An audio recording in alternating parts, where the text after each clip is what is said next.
Hey, this is Candia Raquel, and you are at the Sensual Sessions Podcast, the place to explore sensing pleasure through your senses and moving in a way that is free from inhibition and full of self expression.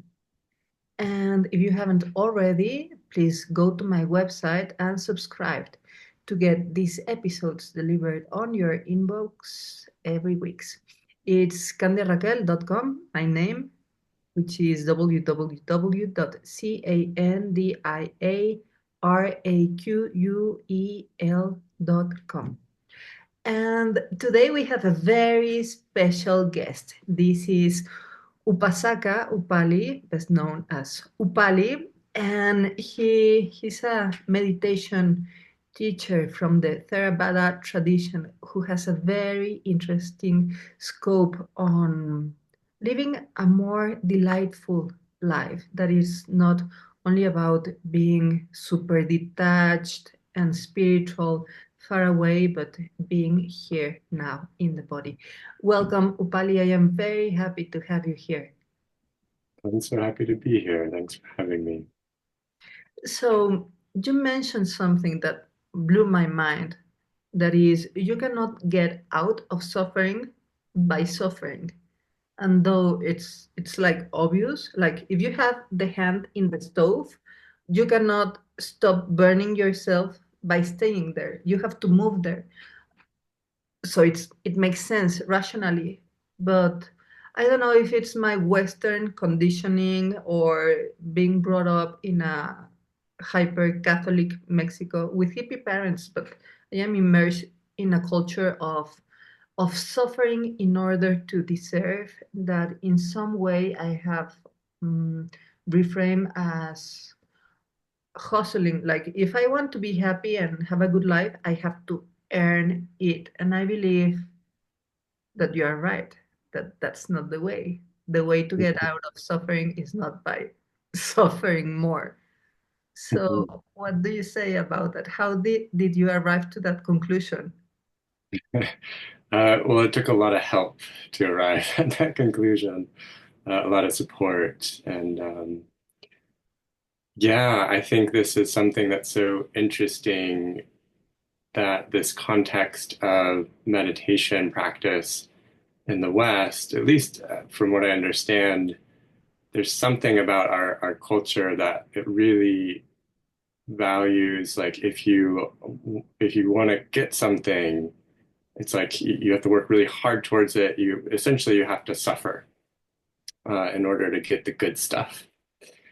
And that I think is really projected into a lot of ideas of meditation. And I mean, in Buddhist philosophy is so much about like dukkha and its cessation, and dukkha is pretty dramatically translated into suffering. Um, there's a teacher I really like who says, it's Lee Brasington, he says maybe the best translation of dukkha is actually bummer. Um, that like if you, you know, if someone you're close to passes away and you say life is suffering, maybe that makes sense. That is a lot of suffering. But if you lose your sunglasses, and you say life is suffering, everyone's kind of like, whoa, calm down. Are you all right? It's not that big of a deal. So it's like someone dies, that's a bummer. We lose our sunglasses, that's a bummer. But this problem, I think, with that translation of suffering is that it sort of feeds into that like if I'm going to get the good stuff from meditation, I have to like almost like be in pain to get it. And what I found for myself is meditation actually really worked to alleviate my suffering, but in ways beyond I ever thought possible, actually. Um, Sort of got into it for mental health benefits. And what I found was something more existential, like existential peace, really. But what I struggled with, even after getting all those benefits, is I realized that I'd essentially defined myself and my life up until that point was really being someone who avoided feeling bad and tried to do the things to avoid suffering. And then when the suffering was gone, I realized I didn't know how to be someone who wasn't suffering or was not trying to not suffer. So I had to take up this whole new practice, which is essentially like, how could I be someone that feels good?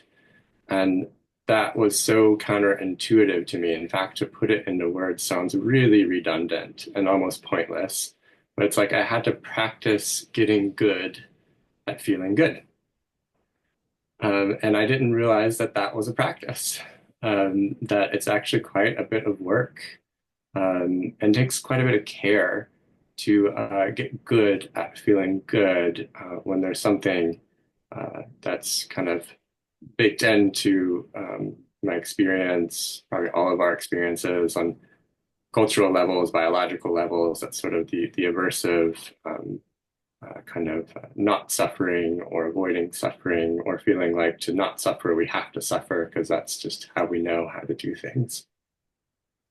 Yes, yes, we need to get good at feeling good and being good. And I feel it has lots to do with a fundamental gratitude and basic openness to what's going on. A minimal openness to see beyond this solidity of egoic preconceptions. Because suffering has to do also with believing things are bad, have always been bad, and have always gonna be bad, and will always gonna be bad, which is simply not true. Like, yeah, well, I think the world is particularly going crazy right now, but now more than ever is very important to have this counterbalancing and this perspective of the basic benevolence in this world and existence itself. Like, I mean, you're chopping onions, you cut the skin a little bit, and like the next day you forget about it. Like, it takes a certain stubbornness to stubbornness and a lot of energy to hold onto the fixation of suffering, because everything changes all the time. And there have been times, for example, when I've lost my father or my grandmother or my best friend, that I was suffering for real and suffering good, but there was something in me that didn't wanted the grief to go away, that I wanted to stay in that level of pain as a means for connecting to my loss. Yes. And Yeah. then there's this grasping. And when I was like crying, like, no, you died and blah, blah, blah, a beautiful memory like shook my state. And then I was crying happy tears, remembering like a beautiful moment with my grandmother. And it was like, what the fuck? Like, how can I be so happy to remember that and feel so much love and at the same time to be devastated? So I think there's a Yeah. weird component of loyalty to suffering that has to do with a certain identity, because if I suffer good, then I am loyal to the one that I am grieving. And if I suffer good, it means that I am doing a good workout at the gym and that I am a productive being in my job. Yeah. Also, Yeah. Yes. Wow. Yeah. And I think that's one of the challenges. It's quite threatening for a lot of us. That sounds like a strong word, but I really think this is true. I mean, I see it to be true on an almost daily basis that to say that you could relax and enjoy um, and that something good could come from that is just really hard to believe. It feels like there's no way I could get the good thing that I'm looking for. There's no way that could be productive. Um, and I think, what you're saying is really resonant with me in my process of meditating consistently. It was really when I got excited about that and inspired in that. A big part of it was towards mental health benefit. And I noticed that the depressive parts of myself that I'd struggled with for a long time, is reaching this cusp of essentially being able to have this wonderful space of choice, of agency, that I could move towards a place of contentment or kind of stay in a place of sadness. And normally I didn't have that choice. So this is why meditation was just this phenomenal tool for me in that sense, of just finding some agency there with my mental health state. And as I started moving towards that place of contentment, it seemed like it'd be so easy. Like, well, of course I'd want to be content. And I found so many parts of myself that were like, yeah, that's great and all, but like it's really unfamiliar to us. And it seems like a lot of work. Like when we're depressed, we can just kind of hang out and do nothing. And, like everything's just a little more simple here and a little more cozy and just takes a little less energy. And so it was so confusing to see the state that I thought I had. I thought that every part of my being wanted to be out of. It turned out that many parts of my being were really, really kind of rooting for me to stay in that place because it just worked for them. So it's again, that's why I think it sounds so simple. It's like, of course, you'd want to be content, but then there are so many forces that are there that can be our internal experience, yeah, social ones, that just very complex things that this is really going against an equilibrium or maybe kind of a certain grain of our biology, of our culture, and just our personalities sometimes that we have to just really care for in this process of moving towards contentment and ease and pleasure. Yes, yes. It, it feels almost as an act of rebellion. Yeah, Like this, that basic choosing, that basic agency can be challenging because that speaks of being. It's very interesting that in English, being is what in Spanish means to ser y estar. So being in English is you are in a place, in a physical location, but it also refers to existence. So it's more intertwined, the meaning and the weight of the word of being. And the way that you exert your beingness for me is when you take action, but not random action because you're carried away by excitement or whatever, but an action that comes from choosing because what and who chooses, it's you. And it may appear egoic, like if there's a you means that there's an ego and whatever. But just like getting practical, the moment that we dare to just wonder if there's something else, I feel that the beingness begins to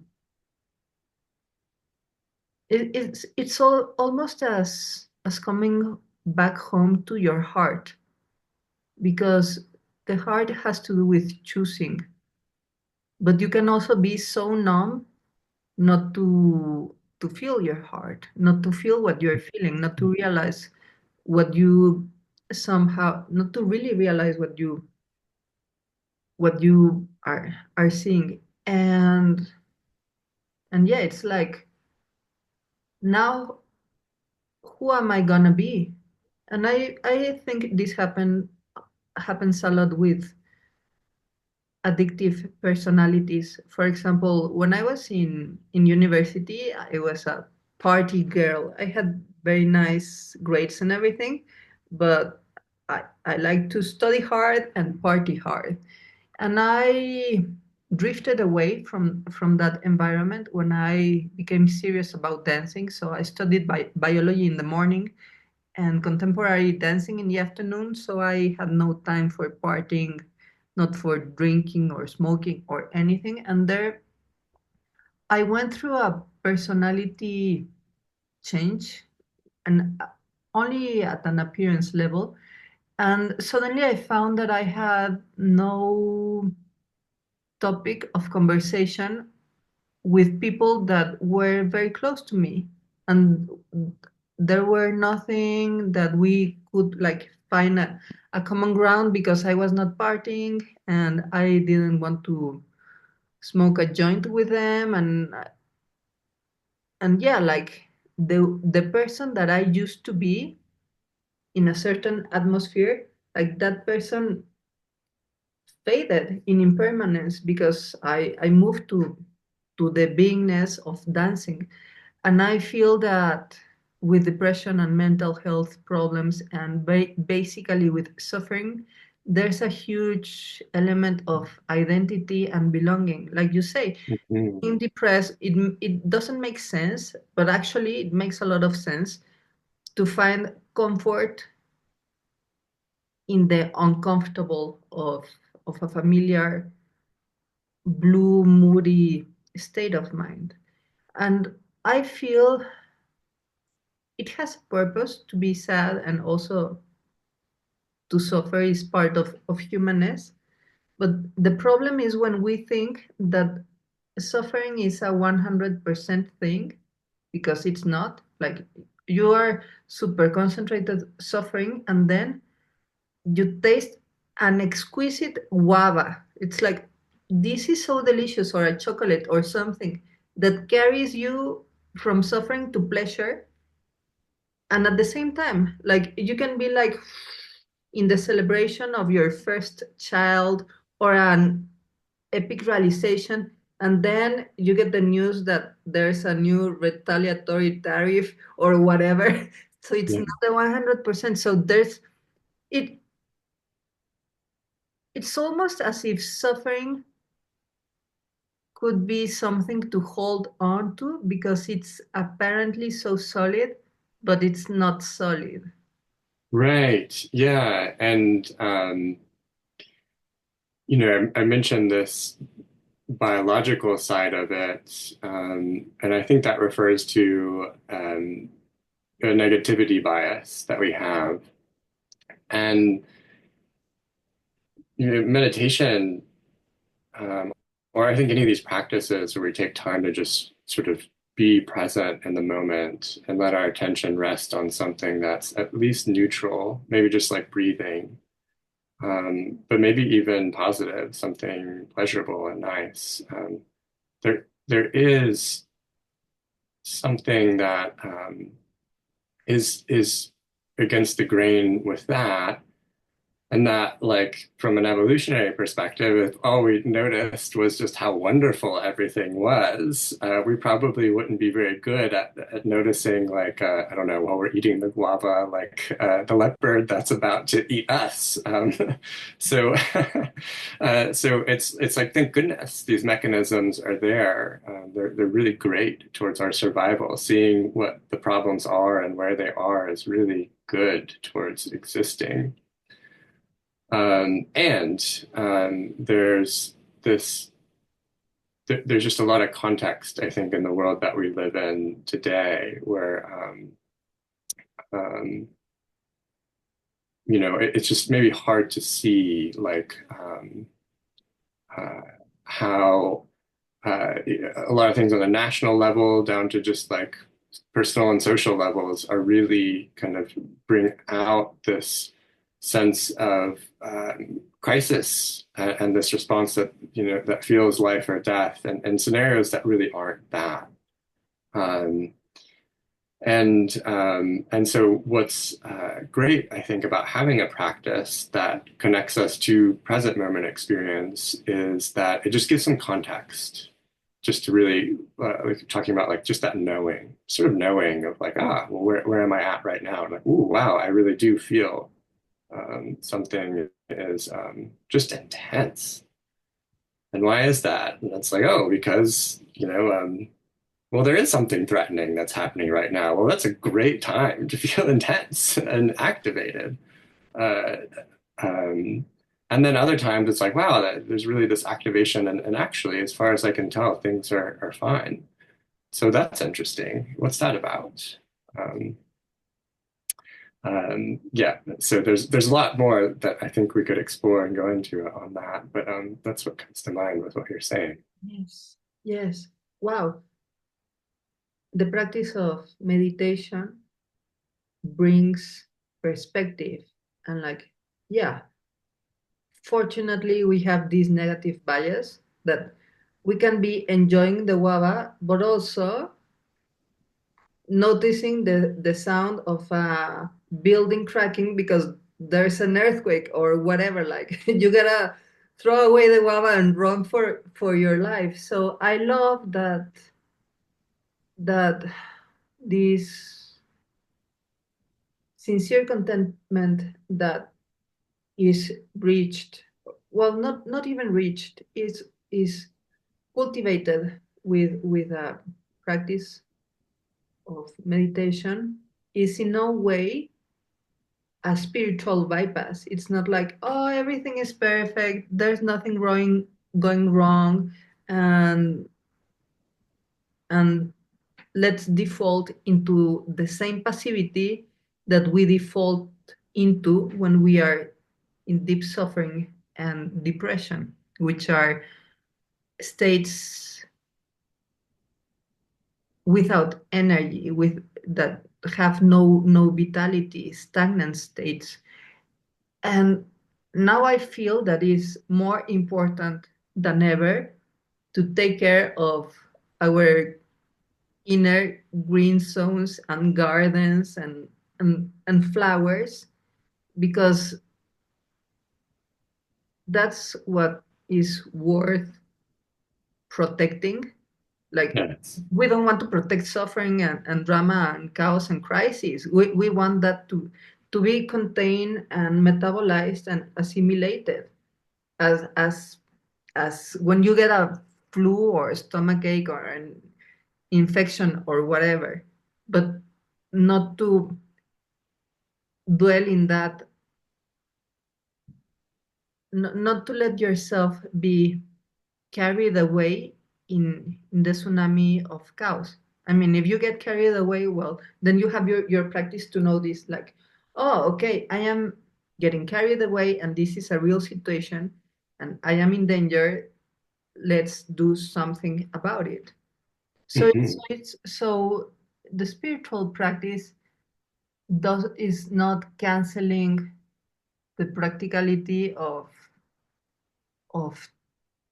taking action or self-care. In actuality, I believe it's a practice of responsibility from within. And this perspective, it's also very relieving because then we understand that pleasure is not a sin. Pleasure is simply how it feels to be okay, healthy. Like when you're in pain, you are in no doubt suffering. But we take tend to take pleasure for granted. Like a simple example, like you're on the highway and you cannot park your car and you had 1.5 liters of, I don't know, tomato juice, guava juice, and you have to pee and you feel that you are already turning yellow and you cannot stop. And when you finally find a gas station and go and pee, it's like, this is heaven. Like, shh. And then you value and treasure and delight in the pleasure of plain bodily functionality. That Yeah. sometimes we are not grateful or thankful unless we have a hard contrast. And that's where I feel it's so important to practice feeling good and getting good at feeling and being good. Like, okay, so it's not that we take it for granted, and it also helps to be more aware when there's a possibility and an opportunity to delight in, grab it, because pleasure and happiness and contentment are not always available. So how do you manage with the opposite side, with getting like lustful about feeling better and better and better, like, because Mhm. the other side is consumerism, and it's not that pleasure and being well is just the other side of the coin. I believe that it's the fundamental state. Yeah. Yes. Okay. So this other side. Well, and I'll say one thing too that will probably relate to this is, I think one of the challenges of practicing pleasure and bringing awareness and connection to pleasure, it's like it's the place of like not problemness. And it's so hard to pay attention to what's not a problem. And again, it's so good that we can pay attention to what the problems are. Um, but it's almost like the things that are okay, there's so many of them all the time at any given moment. But it's almost like this. I love the definition of culture. It's like it's what's not said, it's what's not talked about. It's the things you just don't have to think about, it's the norms. So we're sort of in the sea of okayness, and yet what we really see are the problems. And so I think that has all the wonderful things about it and all the challenges about it, but really is this interesting process to getting good at paying attention to what not problem is. And in fact, oftentimes when I'm working with students and they're touching into something enjoyable and pleasurable, in the moment, the only language they'll have for it is it's the absence of a problem.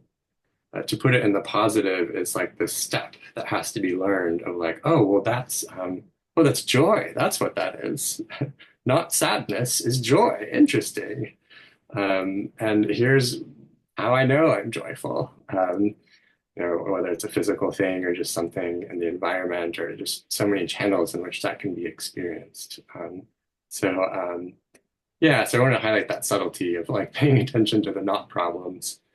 Um, and then on the flip side of it, like I feel like meditation is really uh, well equipped on on on sort of the lusting side of things, and that it's so much, and Buddhism as well has just such a tradition of renunciation.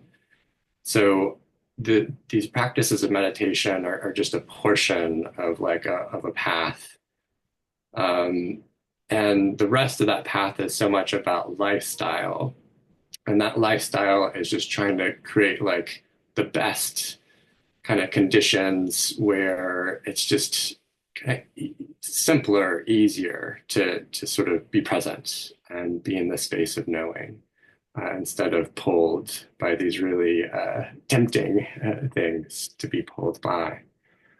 Um, and I think what you're sharing there too about the side of like um, kind of moving into a culture and a space and a practice of like dance and movement and that sort of changing environment and relationships, and then coming back into other friendships and not having as much to relate about.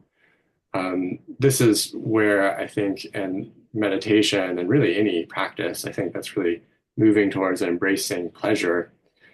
um, I think you're just going to start to feel and look a little weird relative to people who aren't doing that. What I say about meditation is like hey, when you spend this much time sitting quietly doing nothing and paying attention to your breath, well, that makes you a little bit strange relative to most people who don't have that experience. And I think when you step into a place of like experiencing a lot of joy and contentment in the present moment, um, that can go through a process of actually feeling isolating around being around others that aren't interested in that or aren't aware of it or are confused by it, can't relate to it when it's there for you. And so that I think the relational side of it too, and how to integrate it into life is just huge. Uh, yeah, beyond the practice of it. Yeah, the ability to enjoy and delight. And it can be like kind of shocking in the beginning, like just sit and be quiet. And then like, okay, and then I go crazy because Yep. That, because like how how am I gonna entertain what I call myself? And there like there's literally no place to run away from yourself. Like that song from Bobby Marley, you're running and you're running and you're running away, but you can't run away from yourself. And yeah, like meditation seems so peaceful and passive, and it's not.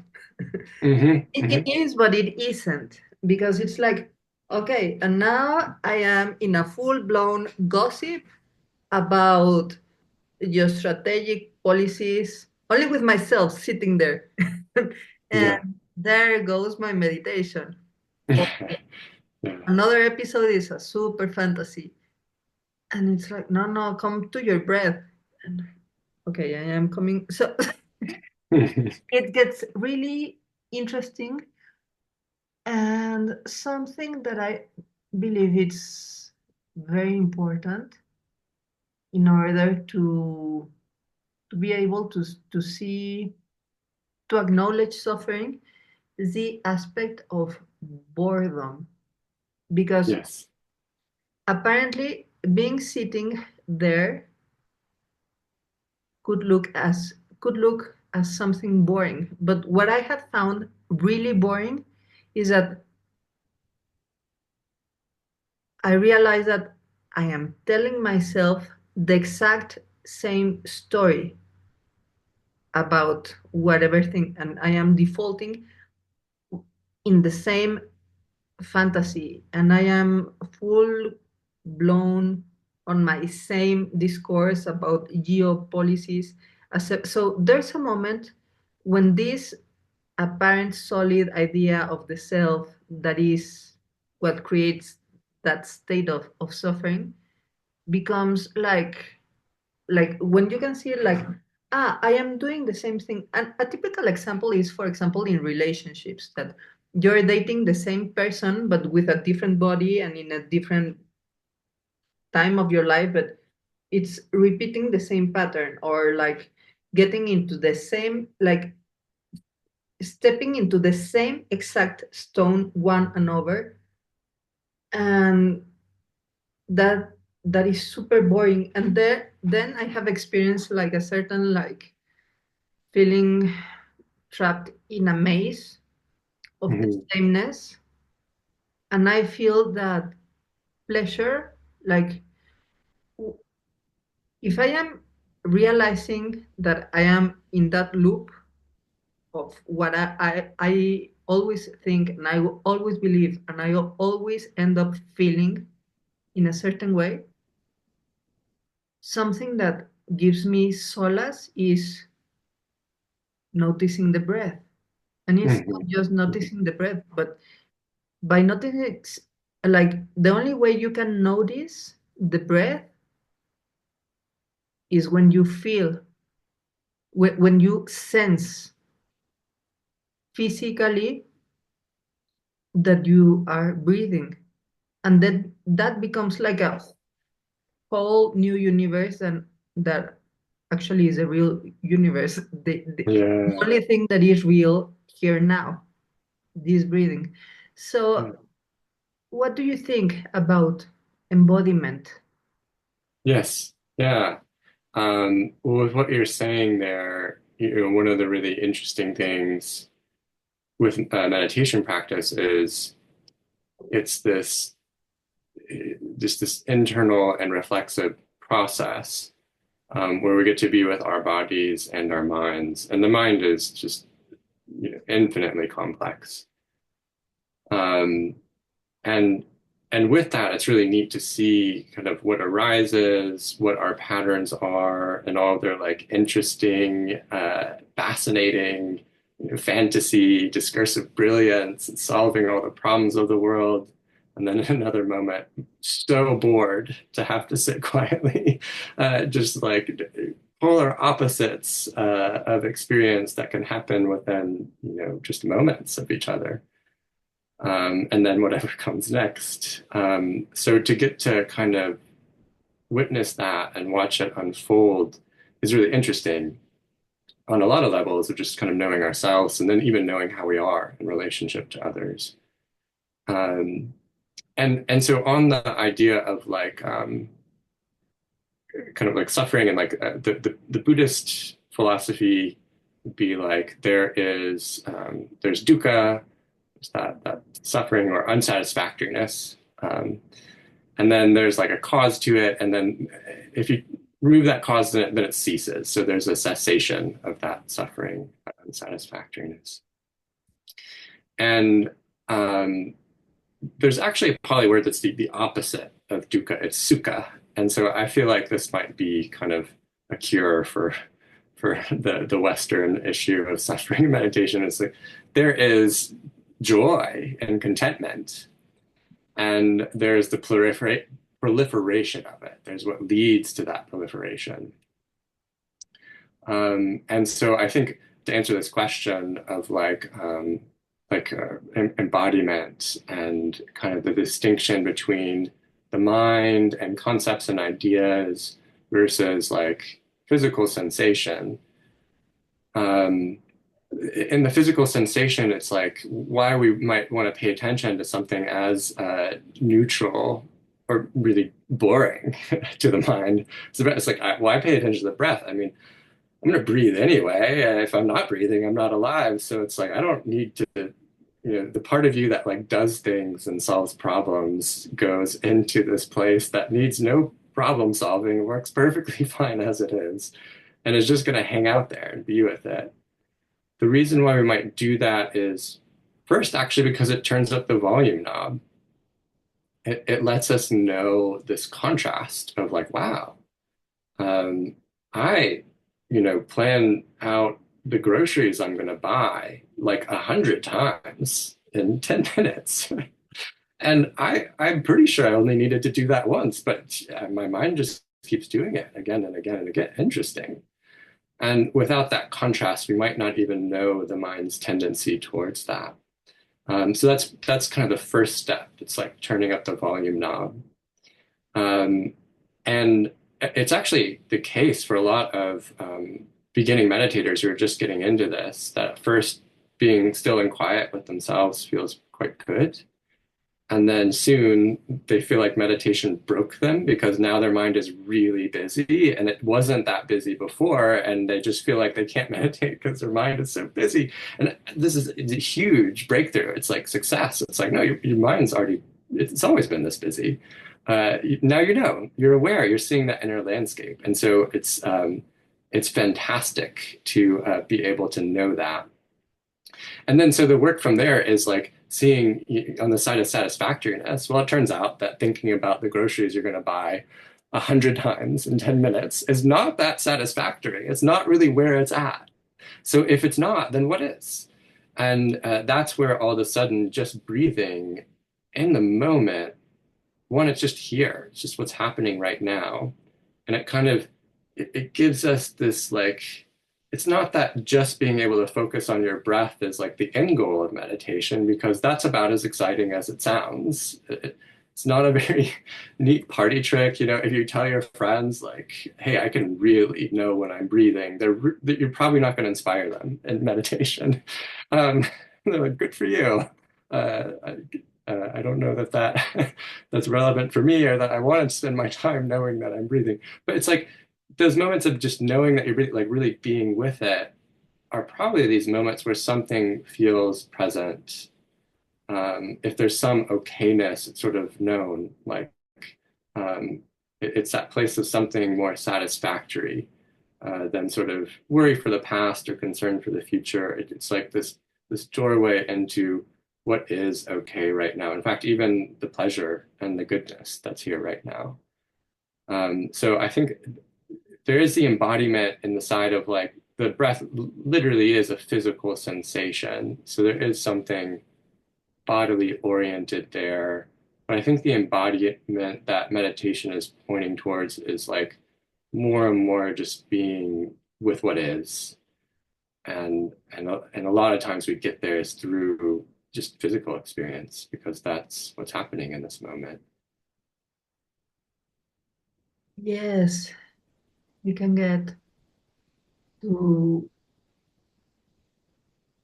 sort of simmer and soak and rest in what is when we come to it from the embodied awareness. Because the other day I was, well, I have my hypothesis. I say like, what if I stop talking with myself? And to my surprise, I didn't stop being aware. Like, ah, wow, intelligence is not a discursive thing. It's an awareness thing. And of course, I get super entertained talking because I like talking with people and with myself if I have no one to talk with, or both. Like I talk with other people while I am on my own thing. And something that happens through embodiment, through the arriving in the body, is that reality takes over. And by that I mean the raw naked experience of here now. And we are mostly familiar to that state of embodiment and nowness when something brutal happens, like you wake up at 3 a.m. to pee, and then you hit your pinky toe in the bedside table, and it's like, ah, the shock of the pain, the shock, then the pain, then the anger, and then even worse, thinking that you're stupid, which hurts the Yeah, vanity. yeah. So when there's physical pain, like really, I have been in such pain few times in my life only, fortunately. But I know what is to be in such a level of pain that I am unable to think straight.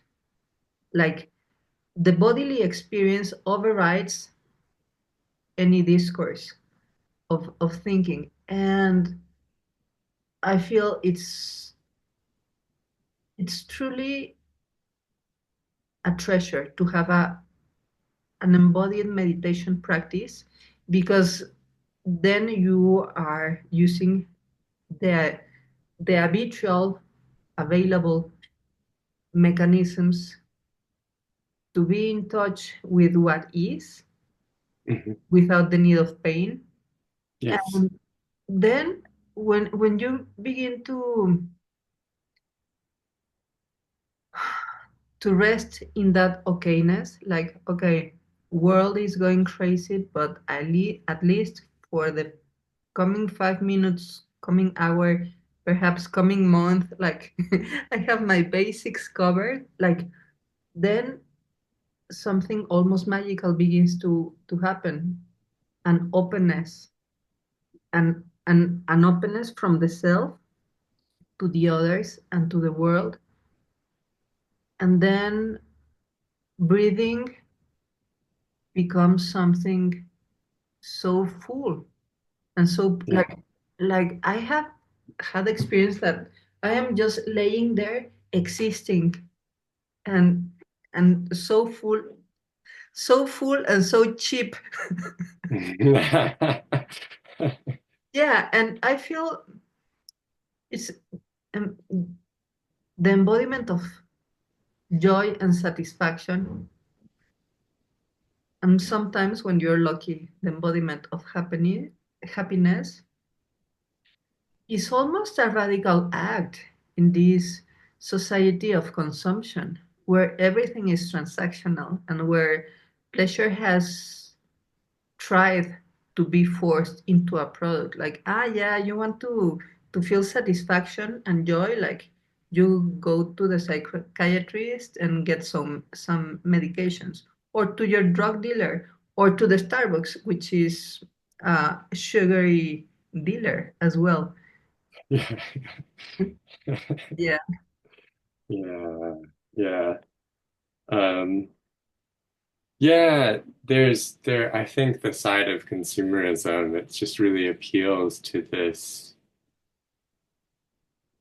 mechanisms that are there for us of just sort of like the wanting and the not wanting, the maybe a paradigm that we all have to a certain extent and to varying degrees in different contexts of like, I need to get the good stuff, or like I need to keep the bad stuff out. Um, yeah, so it's kind of like, oh, my path to happiness and contentment is keeping the good stuff in and the bad stuff out. And I love that side of like just sort of being in this place of fullness and I don't know, like laying down a posture and experiencing just a rich pleasure, contentedness. And it's like, wow, this is pretty cheap relative to It's going to Starbucks. totally like feeling good is cheap. Actually, suffering is kind of expensive because if you're suffering, then there's always this kind of drive and obligation to stop suffering. But you cannot get out of suffering by being centered in suffering, like you mentioned. It's about coming back to the breath. So Yeah, so yeah, cheap and elegant and also beautiful and delightful and like wow, like how many thousand billion years of evolution have gone through, so we are here now breathing effortlessly. mm, yes, yeah. There's so many moments for me of just being open to the present moment of that it's almost overwhelming that this experience could happen right now. Um, I actually one time I was with my spouse and like eating, I love pizza, and I was eating a pizza that was just like the best pizza I'd had, and I started like crying over eating pizza. It's like because it was becoming existential for me. It's like, can you believe that we get to be here in this moment and have this of all the experiences we could have, it's eating this pizza right now, and it's this good. And yeah, it's just such a and then she made fun of me, of course, because she's like, "Are you crying over eating pizza?" It's like, yeah. like is there something going on, something wrong's happening? It's like it's just that everything's so good. But yeah, it's just that just I don't know these moments in something so mundane that could just be so good. I was thinking of even like the idea of like the middle way, which kind of sounds like this sort of simplifying and balancing type of experience, but what that maybe often actually was referring to is something transcendent, that sort of we could be in this existence where there's positive and there's negative, and we're here for it and we're showing up for it. And in that showing up, there is something maybe that could be found that's just transcendent of the positive and negative into this place of like okayness, contentment. Kindness, Yeah. contentment.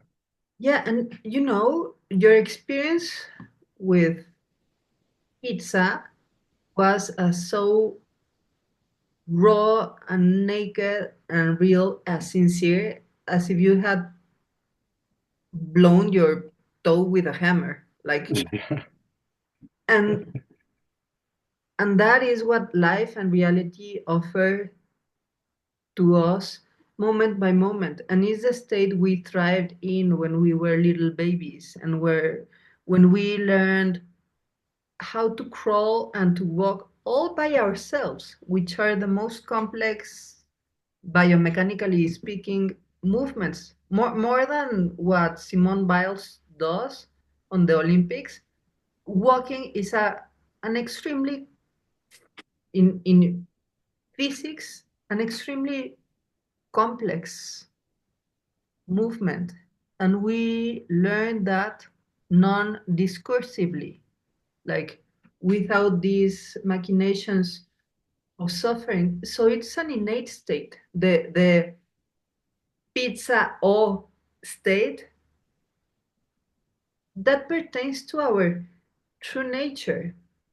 And I love what you say, because the suffering of misfortune, well, that's easy. It's already there. It's also embedded evolutionary, like the negative bias. That's a default. So it's in great measure up to us to move from a bias state, not to the opposite, but right through the middle way. Like, yes, I am not negating that the horrors of the world are going on. And I am not negating either the bliss in this pizza here now. And that creates like an openness for what you say, taking ownership of one situation and exerting agency, which is where our potency lies, where creativity and the ability to create good for ourselves and to others, being here for Mm. it, showing up for it. So would you Yeah. share with us a little practice to come back to the joys of being in our bodies, especially when you feel caught in the vortex of suffering and chaos, especially during difficult global times. Hmm. Hmm. Yes. Yeah. And I'm so happy that you mentioned everything that you just did of like, I really think that place where you're describing of landing is one of compassion. And I think this is what a practice of contentment and pleasure really leads to. I think a concern people have with like a meditative practice and becoming non-reactive and just breathing. It's like you kind of lose all of your personality and that's when you succeed is when you're just no one anymore. And as far as I can tell, it's my experience, and I feel like I see this in folks who are really just wise and mature and their practices. It's actually that like personality shines through more than ever in these really beautiful ways. It's like all of our highest values start to come into fruition in this place of connection and presence. And I think what that leads to is this place of being able to really be open and accepting of like what is good or pleasurable in the moment, and then sort of care for the things that really are problems, or really are difficult. And sometimes that's like an bummer, but sometimes it's even almost like an excitement that like maybe in my pizza awe state, sort of the same for like the challenges and the problems that we face, where it's like, oh wow, this is a really big deal. Um, how amazing that that we get to work on this and we get to solve this problem. It's like there's an energy there to do that, as opposed to one of like where we're it's just too much and it feels hopeless and we're overwhelmed, which can definitely be the case. There's so many instances where that can be the case and will be the case. So so yeah, I just wanted to mention that of like I just really feel like what we're landing in here is like this is compassion. Um, and to put that into practice, especially in the place of like overwhelm. So what I've really enjoyed and learned is these practices that are like like orientation. Um, and orientation would just be like in this moment, just trying to find a resource, like trying to find something, just tuning into what's happening right now. And so one way I would like to describe it is also like spa mindfulness or like lazy mindfulness. So actually we can do it together. Would you like to practice it with me? Okay, cool.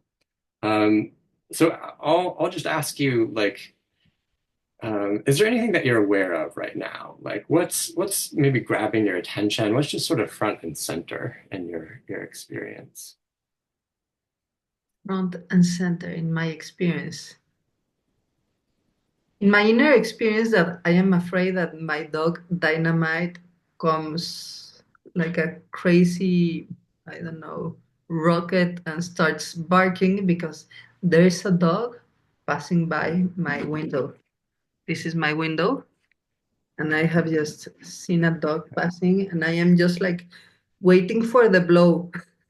You're waiting for the moment. So, Yeah. and I am getting ready to hit the mute in so we don't hear about the scandal that is going on behind the scenes. So Yeah. it has a very interesting component of the reality of a dog that has just passed by, but the rest is my fantasy. That's right. And a really relevant one, right? So there's this internal experience of the concern of like what happens next. And very likely, um, yeah, like you know your dog, yeah, you know Dynamite. And if there's another dog, very likely Dynamite will start barking. And I noticed actually you showed me the view outside. It was kind of neat to see that. It looked like maybe I caught some trees that were out there. Was there, is that right? Yeah, yeah, there is a tree right in front and a lake in there's a lake view. I don't know if it showed, but yeah. So yeah, I didn't saw the tree nor the lake, but the tree is there. The lake Yeah, went away, and it's very interesting how your perception of the same thing was completely different. Like you saw a tree, and I saw danger. yes, yeah.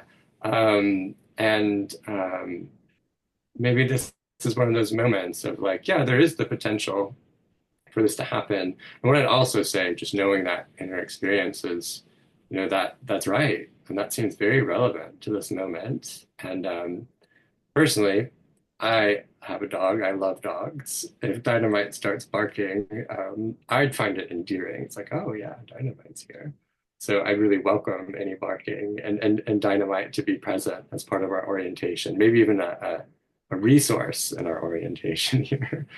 Um, and if it feels like there's something that needs to happen, any movement or any care that needs to be brought to that situation, this is really neat in the orientation. It's like, movement is really welcome here. Sometimes that's the right thing.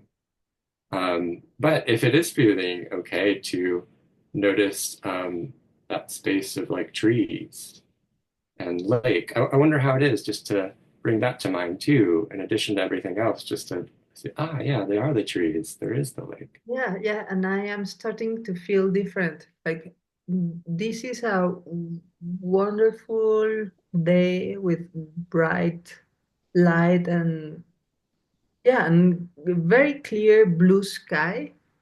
And now I am like aware of yeah, the lake is there. He hasn't gone or she hasn't gone away. And the tree, and there's no dog passing by outside anymore. So, yeah, orientation had an immediately calming effect. Yes, and it's interesting too, because even hearing you describe how the day is there, it's making me more aware. I have this window right here and my garden's outside, and oh my gosh, yeah, the sky is so blue and it's a perfect spring day. But I just noticed as you were talking, I became more aware of the window and the light in my periphery, and just sort of like, for me, a little deeper breath, something that just felt kind of relaxing. And yeah, it's like there's more knowing of the space around me right Yes. now. Yeah, the knowing of the space around you brings a sense of inner spaciousness because suffering is immediate, it's like urgent. And space is like, maybe you need to move, but maybe you don't. And there's space and more time to allow things to follow their course of action and see how they unfold. And if needed, you can take action, but it's going to be an efficient action, not a madness driven, fear madness driven reaction. Right. Yeah, like there's action to take. It's just what comes next, just what needs to happen in that moment. And here now, it seems like kind of connecting with the present moment experience of what's around you physically in the space and the environment is creating that sense of inner space too. Yeah. And then curiosity, then there's enough space for curiosity to emerge, to see what happens, which is also a state of like feline readiness, like or a cat or a dog. I mean, a dog can be like snoring and jump and bark and like crazy in a split second, but his movement and his mental state is coherent with reality, not a projection of or a suffering rumination. So yeah, I am loving the practice of orientation. I'm gonna write orientation in a post-it and place it on the fridge forever. Yeah, great. Yeah, and you might see like the word mindfulness is so popular. It's like everywhere. Then the question of like, well, what is that actually? Like, what how do I know if I'm mindful? And I think this is maybe points to something tangible where it's like there might be the place of one's mindfulness could just be knowing. But if we sort of know this place of oh, I'm aware of what I'm thinking, what I'm feeling, but I'm also aware of sights, sounds, space around me, energy levels, things like that. I think it's probably the case that, especially if we're in an environment that feels safe, that if, at least a couple, if not a few of these channels of our experience are kind of known or online for us, then that place of curiosity is more likely to be present. So sometimes it's just a matter of, it's so interesting. It's just like noticing the trees outside, noticing the not problemness, maybe even the goodness of this moment leads to something a little more spacious and a little more at ease, maybe even a little more enjoyable. I'm just loving it. Noticing the trees outside. Is there a problem with the trees outside and the beautiful day? No, there is no problem at all. Hey, okay. And then it's like, maybe it can feel good to be aware of that. And I love this middle step of the no problemness because again it creates space, and when it comes to pleasure that is a different opening, it gives like the space for consent. Like, okay, do I want to take in the experience of pleasure? Because I can just swallow the guava and that's it. Like, okay, guava is no problem. I am not getting poisoned, but I am not in the mood for enjoying. So it's not an obligation, because if it was, then we would be falling in the trap of suffering. That is, it has to do with doing something to get something, or because we ought to do or be a certain way that has nothing to do with the unexpectedness of every moment in the self, in us, with an Yes. open perception. So I, Yes. I, I love your teachings, Upali, truly. Tell us, how can we learn more about what you're doing? Oh, well, thank you. Yeah, I really loved getting to connect with you and talk with you. Um, and yeah, I mean, I have a website that's upalimeditation.com. Um, and my teaching practice focuses on a few different things. Some of it's like one-on-one work and talking about like how to meditate, but also a lot of integration and orientation and practicing getting good at feeling good. So I love that work. And but I teach a lot of retreats too. Um, so I have a retreat coming up in Spain, and it will probably be in both English and Spanish. And it's just 5 days. So it's called the Deepening Practice Retreat, and it is in silence. And so if anybody wants to jump into that experience, there's spaces where you are talking, and I'll talk with you on the retreat, and you do get to talk with others. But a good part of the day is in nature and silence, and plenty of time for meditation. And a lot of my retreats are like that. So that's one that's coming up. Um, and maybe the final thing would be also do some online things like kind of half day or day long retreats that are on Zoom that you can do from home and practice that time in silence while having the support of teacher and a community. And then like an online course called Deepening Practice, where we kind of collectively work on these practices of orienting and just trying to support each other and showing up for ourselves and our practice throughout the week, and then sort of grow and learn together when we come back together each week.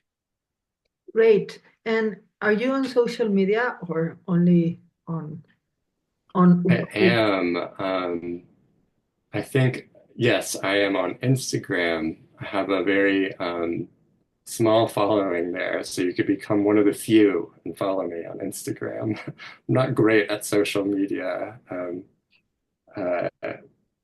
or not yet. I'm still navigating my way around that. But I think my handle there is at Upali Meditation. Um, Meditation. yeah, Fantastic. Thank you so much, Upali, for coming to the Sensual Sessions podcast. yeah. Thanks so much for having me, Candia.